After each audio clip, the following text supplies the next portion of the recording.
If the printer has an LCD display, probably there will be an option in the settings menu to display the IP address on screen.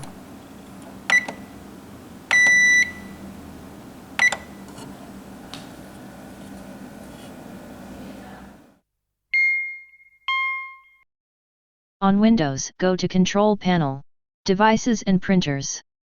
Right-click on the printer name, and select Properties. Click the Ports tab. Widen the first column, which displays the IP address of the printer. Or click on Web Services tab.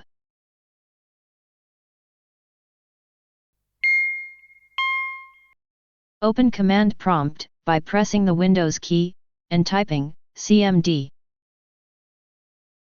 Type netstat space line R. Press Enter. You will see a complete list of all the network devices connected to your computer.